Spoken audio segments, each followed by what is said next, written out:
Btr सरकारनिफ्राय मोनसे flagship programme थांनाय बोसोरनिफ्राय लानाय जादों।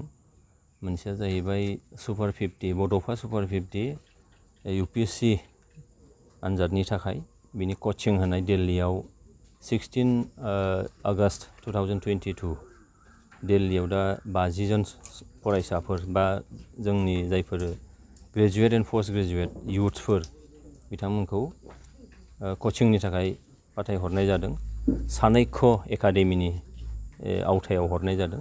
जाय सानैक्य एकाडेमिया UPSC नि मोनसे कोचिं होयो, नेशनेल लेभेलनि मोनसे इन्स्टिट्यूट बियो बेयाव जोंना दंहैयो। आरो बेयाव जोबोद गोजोनथाव बाथ्रा जे आउट अफ 28 नाम्बार्स अफ जोंनि एसपिरेन्ट्सफ्रा माने प्रिलिम एग्जामखौ क्लियार खालामबाय। आरो थांनाय बोसोरावनो लोगो लोगो इन्जिनियारिंनि थाखाय सुपार 50 बेखौबो क'क्राझाराव कोचिं होबाय थादों। आरो बे सुपार 50 इन्जिनियारिं एसपिरेन्ट्सफोरनि गेजेराव 27 नाम्बार्स अफ स्टुडेन्टफ्रा JEE खौ क्लियार खालामबाय। आरो दा फैयै फैयै जोङो देग्लाय 2023 आव नैबे मेडिकेल लाइननि थाखाय जोङो सुपार 50 आरोबाव खालामनाय जादों, सायख'नाय जादों। बिनिनो नैबे चिरांखुंग्रि टुक्राझार खाथिनि चिरांखुंग्रि गामिनि जा सामुएल मोसाहारिनि अनजालि फिसाजो इलिटा मोसाहारि बिनानावा बे सुपार 50 आव 22 नाम्बार्स माने सिरियालाव बिथाङा क्लियार खालामबाय।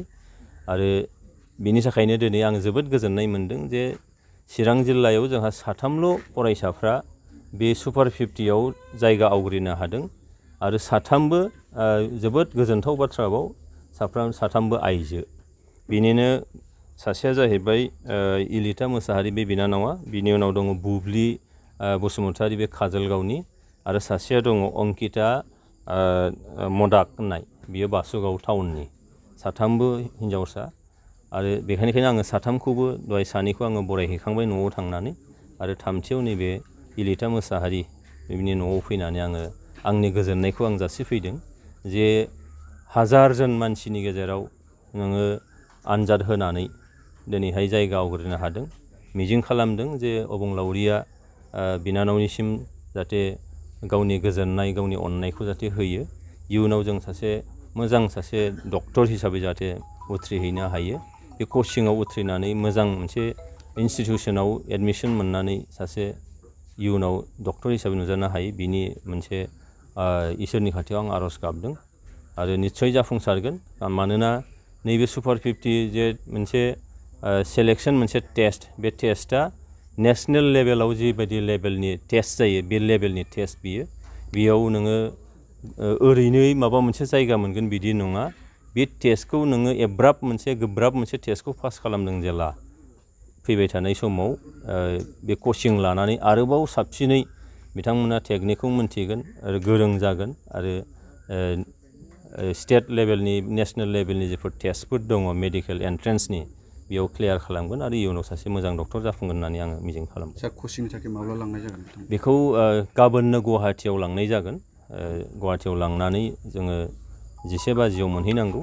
आरो फैबाय थानाय 3 दानसोआ बिथांमोनहा गुवाहाटियावनो थानांगोन। गुवाहाटियाव थानानै कचिं खालामगोन। आरो बेयाव बिटिआर सरकारनिफ्राय रावबो न'खरखौ रावबो फरायसाखौ थाइसे फैसाबो खरस खालामहोआखै। बिटिआर सरकारानो स्पन्सर खालामदों। फ्रि अफ कस्ट बिथांमोना कचिं मोनगोन। दिल्लीयाव जेरै 50 जन दंहैयो बेबो फ्रि अफ कस्ट। आरो दिल्लीनि कचिंनि खोथा बुङोबा मोनथिखागोन बेसेबां रांनि, बेसेबां थाखानि, बेसेबां माने मानिनि दरखार जायो। बे बाथ्राखौ नोंथांमोना मोनथिखागोन बयबो। आरो नैबे इन्जिनियारिंनि थाखायबो माबायदि खरस जायो बेयावबो गरसेबो फैसा होनाखै, मेडिकेलावबो होनांनाय नङा। बे जाहैबाय बोसोरथामनि थाखाय मोनसे